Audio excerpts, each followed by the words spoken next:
Welcome back to Penn State Sports Night. I'm Gianna Cutaia alongside Logan Bourandas and Justin Ciavolella. Penn State football has moved up to number 14 in the AP rankings after defeating the Auburn Tigers 41-12 on Saturday.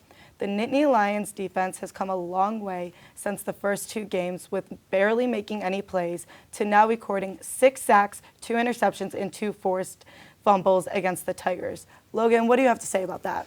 When you take a look at this defense moving from last year to this year, the biggest change has to be the rush defense.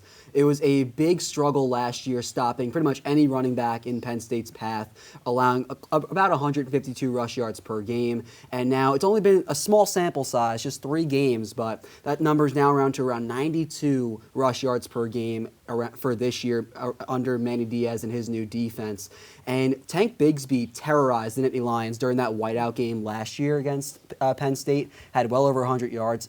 In the game on Saturday, very close to 30 yards. So he was held in check by that Penn State defense. Guys like Curtis Jacobs, Abdul Carter, Adisa Isaac leading the way for this Penn State team. And really, the front 7 has put in work. And Logan, you bring up a great point when you bring up Coach Manny Diaz. His first year as defensive coordinator here in Happy Valley, and he's done a great job. Sure, that Purdue game, he may have struggled a little bit. They let up 31 points, but he came back against Ohio and then put on a show against Auburn. Just look at those blitz packages he's coming up with.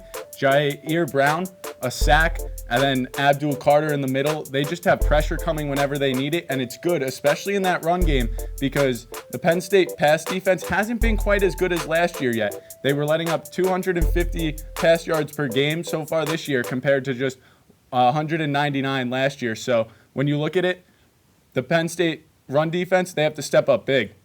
Mm-hmm. The defense has definitely been putting in the work, but all around, every football player on Penn State has been making outstanding plays. Justin, let's start with you. Who's been your standout player so far this season?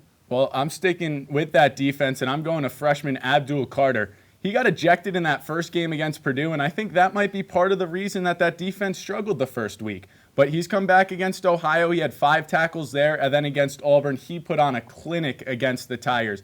6 sacks, all of them solo tackles, and then 1 sack to go along with a forced fumble and a pass breakup. Abdul Carter also taking a big role on special teams. He's been a difference maker for Penn State. Yeah, that's great, Justin. Now let's talk about a freshman who's actually played all 3 games this year, Nicholas Singleton, and making a big run at the conference's Freshman of the Year award. And really, in these last 2 games, has put on an absolute show. Only got 10 carries in both those games, well over 100 yards, 4 touchdowns so far to start out the year.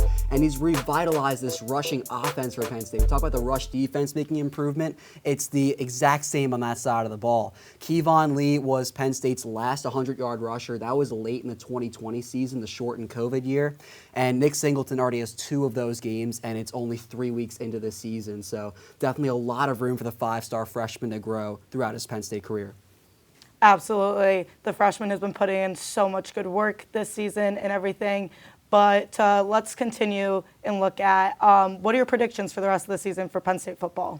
When you look at Penn State's schedule and just the stretch midway through the year, it was going to be a tough 3-game slate right after their bye with Michigan, Minnesota for the whiteout, and then Ohio State. That was going to be the kind of make or break stretch for this Penn State season. And if you were to ask maybe at the start of the season, maybe 1-2, possibly 2-1 could have been it, maybe even 0-3, which is the way Minnesota's been playing so far. But you can make a legit case that Penn State wins both Michigan and Minnesota, maybe Ohio State, still a little bit too much for them. So I still have Penn State finishing 11-1 on the year, which is definitely good enough for a New Year's Six bowl game. And Sean Clifford, when he had his first year as a starting quarterback, ended with a New Year's Six bowl appearance, Cotton Bowl victory. Good way to end his career would be another New Year's Six bowl game. Well, Logan, the 11-1 prediction, I love it. However, if you're going to lose one, might as well turn that into a win.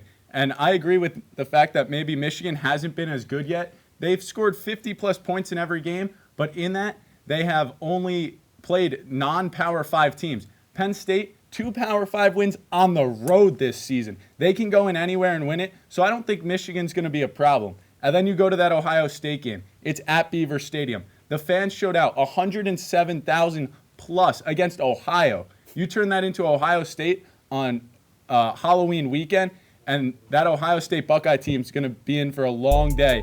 with those Penn State fans. So if you're going to say 11-1, I'll raise you one and go 12-0. Justin, I have to agree with you. The Nittany Lions, I think, will go 12-0 also. The season has been good so far. Penn State has the energy, and I think the football team will keep the energy all year. That's a wrap for this edition of Penn State Sports Night. For Logan Bourandas and Justin Ciavolella, I'm Gianna Cutaia. Have a great night. Hey everybody, thank you for tuning into this edition of Penn State Sports Night. We hope you liked that segment. And we're sure there's other Penn State Sports Night segments that you are going to love as well.